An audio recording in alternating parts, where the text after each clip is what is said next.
संस्थान अध्यापक पात्रता परीक्षा 2024 का नोटिफिकेशन जारी कर दिया गया है साथियों, जैसा कि आप सभी को पता होगा। जिसमें हम जानेंगे कि अदर स्टेट वाले फॉर्म भर सकते हैं, क्या क्या योग्यताएं होने वाली हैं, कौन कौन फॉर्म भर सकता है।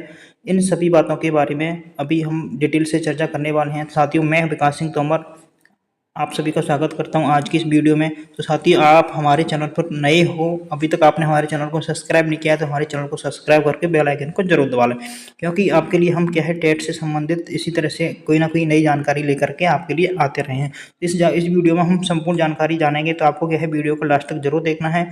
और अभी तक आपने हमारे सेशन को यानी वीडियो को लाइक नहीं किया है तो वीडियो को लाइक जरूर कर देना है, ठीक है। तो ऑनलाइन भरने की जो प्रारंभिक तारीख है आपकी क्या है 16/12 से आपके क्या है आवेदन स्टार्ट होने वाले हैं, और 15 जनवरी तक आपके क्या है चलने वाले हैं, ठीक है साथियों। और डाउनलोड यानी प्रवेश पत्र डाउनलोड करने की जो संभावित तिथि आपकी वो भी फिक्स कर दी गई, यानी आपसे बता दिया गया है कि 19 फरवरी 2025 से क्या है आपके एडमिट कार्ड डाउनलोड होने लग जाएंगे। तो आपकी परीक्षा डेट भी साथियों फिक्स कर दी गई है, तो हम परीक्षा डेट के बारे में भी बात कर लेते हैं। तो परीक्षा डेट आपकी क्या है 27/2/2025 से आपके क्या है एग्जाम करवाने की क्या है उम्मीद रखते हैं ये, ठीक है। आपके एग्जाम 27 फरवरी 2025 से होने की संभावना है, ठीक है। इस डेट में आगे पीछे भी किया जा सकता है, इस बात का भी स्पष्ट यहाँ पर कर दिया गया, ठीक है। परीक्षा प्रारंभ होने का समय परीक्षा प्रारंभ होने का समय भी यहाँ पर दे दिया गया है साथियों। 2 पालियों में आपकी एग्जाम होने वाले हैं, ठीक है। तो परीक्षा से संबंधित यहाँ पर जानकारी है, इसको क्या है आपको एग्जाम से पहले यानी एग्जाम देने से पहले अच्छे से पढ़ लेना, ठीक है। आपकी परीक्षा शुल्क होने वाली है लेवल फर्स्ट के लिए 550 रुपये और लेवल सेकंड के लिए भी आपके 550 रुपये होने वाले हैं, ठीक है। यदि आप दोनों लेवल का डालना चाहते हो तो आपसे कितना 750 रुपये यानी 750 रुपये का शुल्क पे करना होगा, ठीक है साथियों। और हम बात करेंगे आपको क्या क्या योग्यता होना आवश्यक है, तो योग्यताओं के बारे में बात कर लेते हैं। पहले हम लेवल फर्स्ट के लिए हम बात करेंगे, यानी कक्षा 1 से 5 वाले अभ्यर्थी हैं उनके लिए क्या क्या योग्यता आपकी होने वाली है, ठीक है। तो न्यूनतम 50% अंकों के साथ उच्चतर माध्यमिक एवं प्रारंभिक शिक्षा शास्त्र में द्विवर्षीय डिप्लोमा होना आवश्यक है, ठीक है, किसी भी नाम से जाना जाता हो। यदि आप उसमें अध्ययनरत हो यानी अभी आपका कंप्लीट नहीं हुआ है, एक ईयर हो चुका है, दूसरी ईयर में आप चल रहे हैं, तब भी आप इस क्या है रीट में सम्मिलित हो सकते हैं, ठीक है। रीट में सम्मिलित हो सकते हो, यदि आप अध्ययनरत हो तब भी आप क्या है इसमें सम्मिलित हो सकते हो, ठीक है साथियों। हम बात करते हैं न्यूनतम 45% अंकों के साथ उच्चतर माध्यमिक या इसके समकक्ष प्रारंभिक शिक्षा शास्त्र में द्विवर्षीय डिप्लोमा किसी भी नाम से जाना जाता हो उत्तीर्ण राष्ट्रीय अध्यापक शिक्षा परिषद यानी मान्यता मानक क्रियाविधि नियम 2002 के अनुसार प्राप्त किया गया हो, ठीक है। न्यूनतम 50% अंकों के साथ उच्चतर माध्यमिक या इसके संबंध में 4 वर्षीय प्रारंभिक शिक्षा शास्त्र में स्नातक BEd उत्तीर्ण या इसके कोर्स में अध्ययनरत हो, तब भी आप क्या है रीट लेवल फर्स्ट में क्या है अपना फॉर्म भर सकते हो, ठीक है। यदि आपने क्या किया है 4 वर्षीय प्रारंभिक शिक्षा शास्त्र में स्नातक BEd कर रखा है, तो क्या है आप लेवल फर्स्ट में क्या है बैठ सकते हो, ठीक है, यानी लेवल फर्स्ट का पेपर दे सकते हो। अध्ययनरत हो तब भी आप इस एग्जाम में शामिल हो सकते हो, ठीक है साथियों। आपको अच्छे से समझ में आया होगा। यदि वीडियो आपके काम का है, अच्छा है, जानकारी आपको अच्छी लग रही है तो वीडियो को लाइक जरूर कर देना है, ठीक है। अब हम बात कर लेते हैं लेवल सेकंड वालों के लिए, यानी 6 यानी 6 से लेकर के 8 के अभ्यर्थियों के लिए हम बात कर लेते हैं, यानी लेवल 2 वाले के लिए क्या क्या न्यूनतम शैक्षणिक योग्यताएं आपकी होने वाली हैं, ठीक है। तो हम संपूर्ण जानकारी इसी वीडियो में जानेंगे। स्नातक और प्रारंभिक शिक्षा में द्विवर्षीय डिप्लोमा जिस भी नाम से जाना जाता हो में उत्तीर्ण होना चाहिए, ठीक है। या आप इसमें अध्ययनरत हो तब भी आप क्या है रीट 2024 में शामिल हो सकते हो, ठीक है। न्यूनतम 50% अंकों के साथ स्नातक यानी स्नातकोत्तर BEd उत्तीर्ण या BEd कोर्स में अध्ययनरत होना चाहिए, ठीक है। BEd उत्तीर्ण या BEd कोर्स में यदि आप अध्ययनरत हो तब भी क्या है आप रीट 2024 में क्या है शामिल हो सकते हो, ठीक है। यहाँ पर स्पष्ट रूप से आपके सामने दिया गया है, ठीक है। न्यूनतम 50% अंकों के साथ उच्चतर माध्यमिक या इसके संबंध में 4 वर्षीय प्रारंभिक शिक्षा शास्त्र में स्नातक BEd में उत्तीर्ण या इस कोर्स में अध्ययनरत हो तब भी क्या है आप रीट 2024 में क्या है सम्मिलित हो सकते हो, ठीक है साथियों।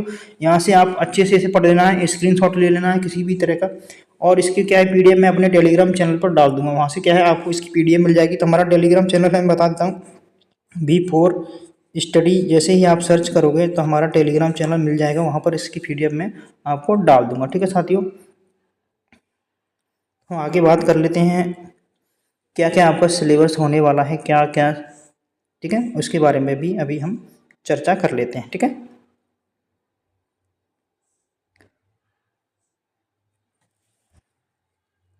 देखो यहाँ पर एक विशेष बात की गई है, जो व्यक्ति NCTE यानी RCI द्वारा मान्यता प्राप्त शिक्षक परिषद प्रशिक्षण कोर्स में अध्ययनरत हैं एवं NCTE द्वारा जारी 2 अगस्त 2010 सेहत अधिसूचना दिनांक 29/7/2011 के समय पर जारी वर्तमान में वैधानिक रूप से प्रभावी अधिसूचनाओं के अनुसार शैक्षणिक योग्यता रखते हैं तो रेट 2024 में बैठने के लिए पात्र होंगे। ठीक है साथियों, यदि आप NCTE RCI द्वारा मान्यता प्राप्त शिक्षक में प्रशिक्षण कोर्स में अध्ययनरत हैं तब भी क्या है, आप रेट 2024 में बैठने के लिए क्या है साथियों, पात्र हो। ठीक है, इस बात को क्या है क्लियर यहाँ पर कर दिया गया है। ठीक है, और हम देखते हैं साथियों आगे।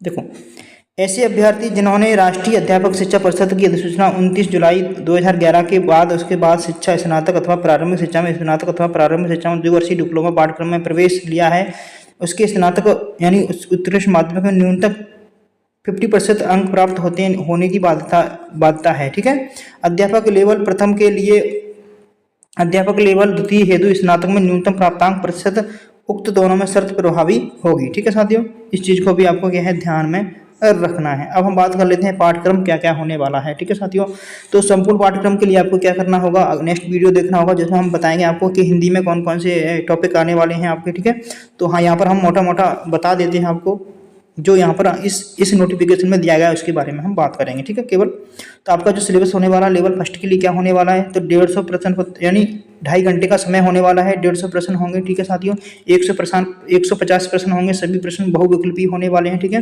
यानी बाल विकास और CDP जिसे बाल विकास एवं शिक्षण विधियाँ, सॉरी साथियों, बाल विकास एवं शिक्षण विधियाँ, ये 30 प्रश्न आने वाले हैं। ठीक है, खंड 2 में आपका हिंदी, अंग्रेजी, संस्कृत, उर्दू, सिंधी, पंजाबी किसी भी भाषा को आप चुन सकते हो। लैंग्वेज फर्स्ट में आप इन भाषाओं में से किसी भी एक भाषा को ले सकते हैं जिसके आपके क्या है 30 प्रश्न होंगे। ठीक है, खंड 2 में जैसे लैंग्वेज सेकंड में भी आप इन भाषाओं में से किसी एक भाषा को चुन सकते हो। ठीक है, इसके भी आपके कितने 30 प्रश्न होने वाले हैं। और साथ में आपका क्या होने वाला, गणित होने वाला है और साथ में आपका पर्यावरण रहेगा। ठीक है, आपके 5 सब्जेक्ट होने वाले हैं लेवल फर्स्ट के लिए। कौन कौन से, हिंदी प्रथम भाषा होगी आपकी, और द्वितीय भाषा में आप संस्कृत लेना चाहते हो, इंग्लिश लेना चाहते हो, उर्दू लेना चाहते हो, कुछ भी ले सकते हो। ठीक है, हिंदी, इंग्लिश, ठीक है, इतनी भाषा में से आप कोई भी एक लैंग्वेज आप अपनी इच्छा अनुसार ले सकते हो। ठीक है, गणित और पर्यावरण आपका होने वाला है। ठीक है, अब पर्यावरण में आपका क्या क्या होने वाला है साथियों, मैं पर्यावरण आपको करवाऊंगा, इसके लिए क्या है मैं अलग से क्लास लेकर के आने वाला हूँ जिसमें आपको देखने को मिलेगा। तो आपको क्या करना है, हमारे चैनल को सब्सक्राइब जरूर कर लेना है। ठीक है, अब हम बात करते हैं 6 से 8वीं कक्षा के लिए। ठीक है, यहाँ पर फिर आपके कितने 150 प्रश्न होने वाले हैं, यानी 150 प्रश्न होने वाले हैं। ठीक है, 2.5 घंटा का ही समय रहेगा। खंड प्रथम में आपका क्या होने वाला, बाल विकास एवं शिक्षण विधियाँ होंगी। ठीक है, खंड द्वितीय में आपका क्या होने, भाषा होगी। प्रथम भाषा आप वही बात है, ठीक है, हिंदी, अंग्रेजी, संस्कृत, उर्दू, सिंधी, पंजाबी, गुजराती, इसमें से कोई भी एक भाषा आप चुन सकते हो। ठीक है, आपका सेकंड खंड हो गया। अब खंड आपका तीसरा है। ठीक है, यानी तीसरे खंड में आपका क्या है, लैंग्वेज दूसरी है। लैंग्वेज दूसरे में आप क्या है, हिंदी, अंग्रेजी, संस्कृत, उर्दू, सिंधी, पंजाबी, गुजराती में से कोई एक भाषा का चयन अपनी इच्छा अनुसार आप कर सकते हो। ठीक है, इसके भी आपके कितने 30 अंक यानी 30 प्रश्न होंगे और 30 अंक होंगे, यानी प्रत्येक प्रश्न आपका 1 नंबर का होने वाला है। ठीक है, गणित एवं विज्ञान शिक्षण हेतु, ठीक है, गणित एवं विज्ञान हेतु 60 बहुविकल्पी प्रश्न होंगे। कितने प्रश्न होंगे, 60 प्रश्न आपके आने वाले हैं। ठीक है, सामाजिक अध्ययन से हो आप तो उसके भी आपके 60 प्रश्न होंगे। ठीक है, अन्य विषय शिक्षक के हेतु उसके भी लिए क्या है 60 ही प्रश्न होने वाले। ठीक है, अब आपके आप जिस भी सब्जेक्ट एग्जाम देने वाले हो तो इसके क्या है 60 प्रश्न होने वाले हैं। और हिंदी और क्या होने वाली, इंग्लिश होने वाली, हिंदी इंग्लिश होने वाली। इंग्लिश के साथ में आप अंग्रेजी, सॉरी साथियों, संस्कृत भी ले सकते हो। कोई भी अपनी इच्छा के अनुसार एक भाषा का चयन कर सकते हो। ठीक है, हिंदी के साथ में कोई भी एक भाषा का चयन कर सकते हो। ठीक है, आगे जान लेते हैं, और भी बहुत सारी महत्वपूर्ण बातें हैं साथियों। तो बाल विकास में आपका क्या आने वाला है, देखो 11 से 14 वर्ष के तक की आयु के बच्चों के पठन पाठन के स्तर के संबंधित शैक्षणिक मनोविज्ञान विधियों, मानसिक स्तर की आवश्यकता, उसके अंतरक्रिया, अच्छे शिक्षक के गुण विशेष आदि के बारे में समझने पर रखने वाले प्रश्न पूछे जाएंगे। ठीक है साथियों, यही यहाँ पर गणित में गणित विज्ञान, सामाजिक विज्ञान के प्रश्न पत्रों में संकल्पन जैसे निवारण क्षमता विषय के अध्यापन कौशल से संबंधित प्रश्न आपके पूछे जाएंगे। ठीक है साथियों, इसके बारे में क्या है सब्जेक्ट अब आपको पढ़ना है, कौन कौन सी टॉपिक आपके आएंगे, तो इसके लिए मैं कहा है आपको एक अलग से वीडियो बना दूंगा जिसमें आपको क्या है सभी टॉपिक बता दिए जाएंगे, कौन कौन से टॉपिक आपके आने वाले हैं। ठीक है साथियों, इसके लिए क्या है अलग से एक वीडियो बनाना पड़ेगा। ठीक है,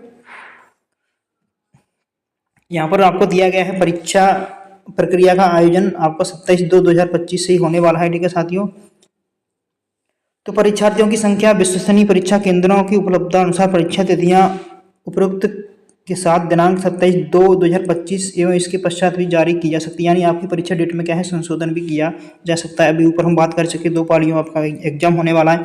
ऑफिशियल आपकी वेबसाइट ये रही, यहाँ से आप क्या कर सकते हो, ऑफिशियल वेबसाइट पर जाकर के अन्य जानकारी को ग्रहण कर सकते हैं, यानी अन्य जानकारी हासिल कर सकते हैं। ठीक है, यदि आपका कोई किसी प्रकार का डाउट है उसे आपको क्या करना है, हमें कमेंट बॉक्स में कमेंट करके बता देना। ये क्या है, प्रश्न पत्र व्यवस्था संबंधी जानकारी है, जब आप एग्जाम देने जाओगे उसके बारे में यहाँ पर सब कुछ बताया गया है। ठीक है, इसकी पीडीएफ में आपको क्या करूँगा, अपने चैनल पर डाल दूंगा, वहाँ पर आपको क्या है इसे अच्छे से पढ़ लेना है। ठीक है, देखो क्वालिफाई जो योग्यता है आपकी, कितने अंक होने चाहिए। ठीक है, तो सामान्य एवं अनारक्षित लोगों के लिए यानी अदर स्टेट वालों के लिए कितना होना चाहिए, 60।